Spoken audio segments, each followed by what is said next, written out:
My name is Greg Francis, and I'm a partner in the law firm of Osborne and Francis. We're here today to, on behalf of this grieving family, to get answers to countless unanswered questions that the family has regarding Alhaji Sow's death. My firm has been retained by the family to conduct our own independent investigation into how and why this incident occurred. Our primary concern is why non-lethal options weren't considered or used in this case, and more significantly, why the security officer for Florida Tech only had a gun and did not have any type of non-lethal mechanism. On a college campus, there will undoubtedly be mental health crises that will have to be addressed by the officials of that campus. And they do not always require lethal force. The campus security officer's only mechanism of dealing with students is a gun. Untold lives will unnecessarily be lost and or negatively impacted.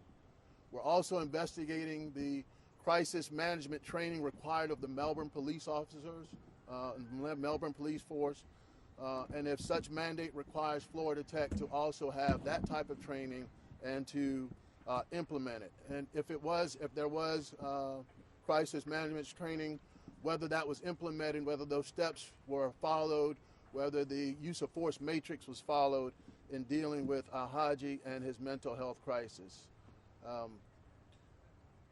We know that for the sake of students on campus, we demand today, on behalf of this family, on behalf of the students on Florida Tech campus, that there be some crisis intervention training of that security force on campus. We'll get to the bottom of this unbelievably horrific situation. We'll get answers for these parents and other students on the Florida Tech campus. We do not want another life to be taken senselessly. Mr. Sow has a couple words. On behalf of my family, I would first of all like to thank the Almighty for giving us Alhaji. And if He takes him back, He knows best. I'm praying for all the parents out there. May the Almighty protect us from situations like the one we are going through right now. When you see it on TV, you don't know how much pain you get from losing a child until it happened to you. Alhaji was going to come home during the holidays so we can spend time together. But unfortunately, that is not going to happen. It is so sad. We just want to know why. Why Alhaji had to die like this. We want to know why. Thanks.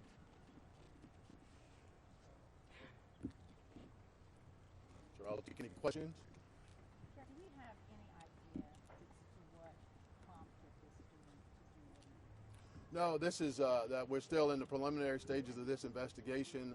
Certainly there have been comments that have been made, but that's why we're here to do our own independent investigation to find out, whether there are different perspectives on exactly what caused this, and ultimately get answers for the family. Any history of mental illness? Now, no history of mental illness in Alhaji. He was a first semester student at Florida Tech. However, he was a sophomore by classification because he had achieved his AA degree in high school by taking dual enrollment courses. Alhaji was an exemplary student, which is evidenced by the fact that he was admitted to Florida Tech. And how's the police department? Are they cooperating with you, the Melbourne Police Department? Have you reached out to them? Are they going to participate or help you with this independent investigation? Well, they certainly are not going to help with our independent investigation. I suspect that they are doing their own investigation as well as with FDLE. We'll wait on the results of the FDLE investigation, but the family is not comfortable with simply taking the investigation of those who actually took the life of their son. Do you know if they were they wearing body cams when this happened, the security at the Florida Tech or the police themselves? Well, we certainly are going to request that. It's my understanding that, Melbourne Police Department do utilize body cams, so we're going to be requesting all body cam surveillance videos and or cell phone videos if those are available. Obviously, those tell, say a lot about the story. You're talking a lot about mental health. So does the family believe Alhaji had a mental breakdown? Well, that's what we're here to find out and try to figure out is, obviously there was a mental health crisis in the sense that this was a behavior that was not consistent with what he normally does or is. And I think even talking to many of the students, they will tell you that he was a very calm student, never had any issues or anything. So, in their impression, there had to be some type of mental change in him. For our viewers who do not have sympathy for Alhaji, who say the police action should be praised, what would the family like to say to those who have a different opinion of the circumstance? Well, the family would say simply that this is a college campus where there undoubtedly will be mental health crises by a number of students over the course of time, and they do not always require lethal force. In this case, Alhaji had retreated, had barricaded himself in a room. At least that's what the initial investigation is showing. And we believe that non-lethal force could have been used to subdue this 5'2", 120-pound young man. Did Alhaji hurt other students? Again, we're beginning that investigation, and we are certainly looking into that. That's something that will be considered. But certainly at the time that this incident, the ultimate confrontation occurred, there was no threat to any other students at that time. Are you releasing a picture of him Yes, we'll release a picture of him. today? Yes. He was just home for Thanksgiving, right? What was that like? He was home for Thanksgiving. Yeah, it was good. It was good. And even to the day that he got killed, I spoke to him on the phone because I'm a truck driver and I was on my way coming from Seattle, Washington. I left him at the house on Monday and he came back on Monday. So he calls me every day, checking on me. So that was a good feeling having Alhaji back home for those couple days, because when he comes to school, he stays for a long time. So it's just those couple days that he comes home, that's all we have with Alhaji. And now, that's not going to happen no more. Was there anything that led up to this event, this incident that the family knows of? Because I spoke with a student on the campus on Monday, and he said that there were a string of incidents, string of things, as he put it, that led to, as putting this in his words, a break. Is there any indication what might have led up to this that would cause a break with Alhaji? No, obviously, that's one of the seminal questions that we want to address in our investigation is, what exactly was the cause of this? The family's certainly not aware at this point, and we're not aware of any specific incident or series of incidents that led up to ultimately him being killed. Are you planning to pursue any legal action as of right now, or are you waiting for the investigation, Well, investigation to be complete? Sure, yeah, we're going to wait for our investigation to be complete. We don't want to, move forward on speculation at all. We want to make sure that we are on solid footing and understand exactly what happened, why it happened, and taking, Alhaji's life. Do you know what building he was confronted and shot in? We don't even have those. We don't have those details currently either. Like I said, I've just been retained, and we're beginning our preliminary investigation of that.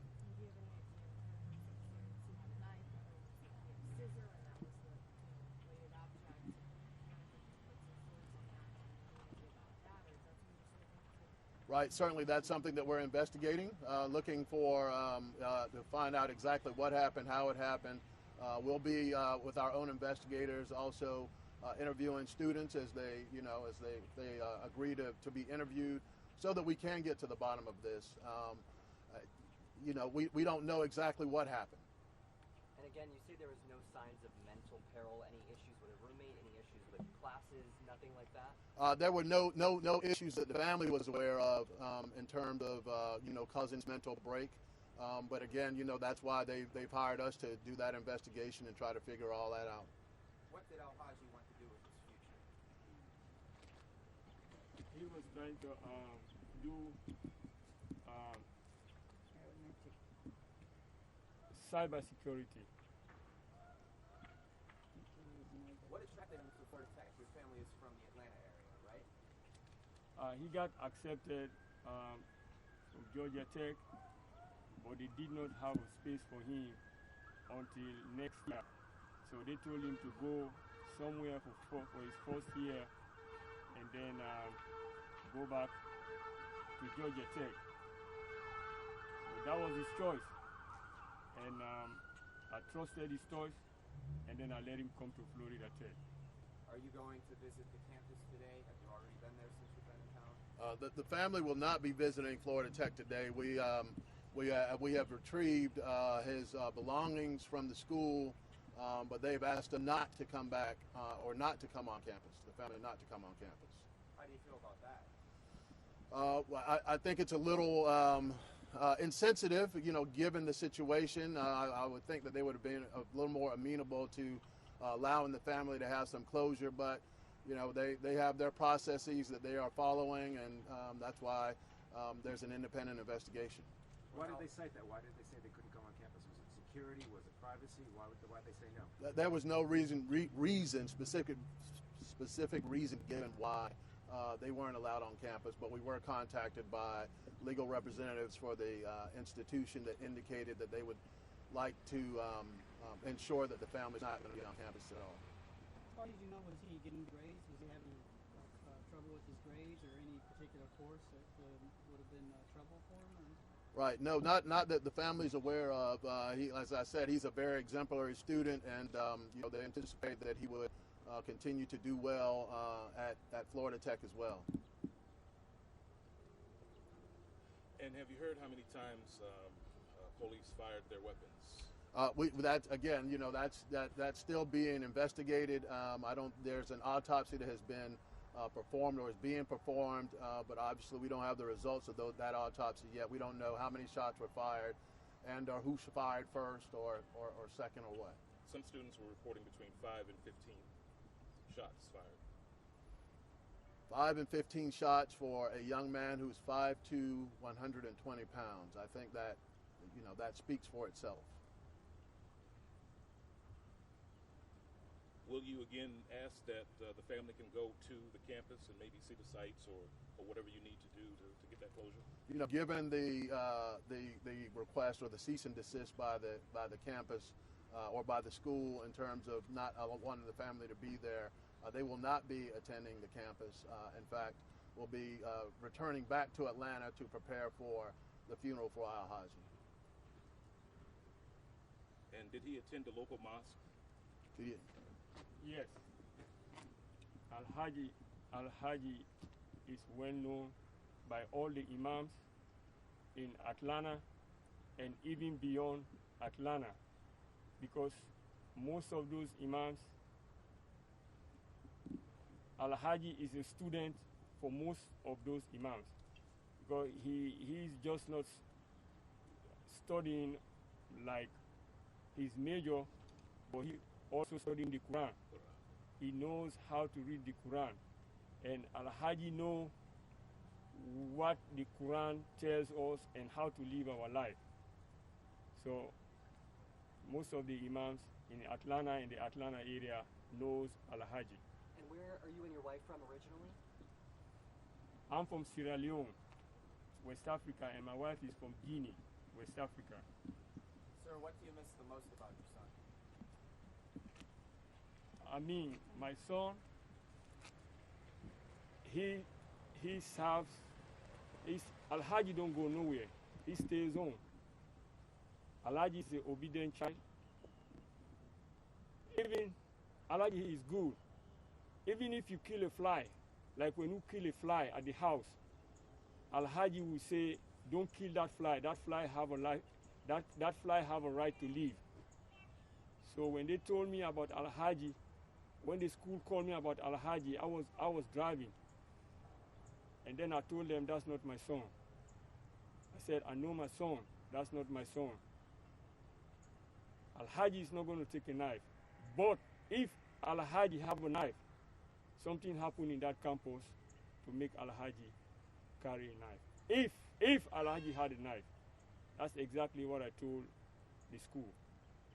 So. So what time did you get that call? What time did you get that call? That was between 10 to 11 a.m. Kentucky time.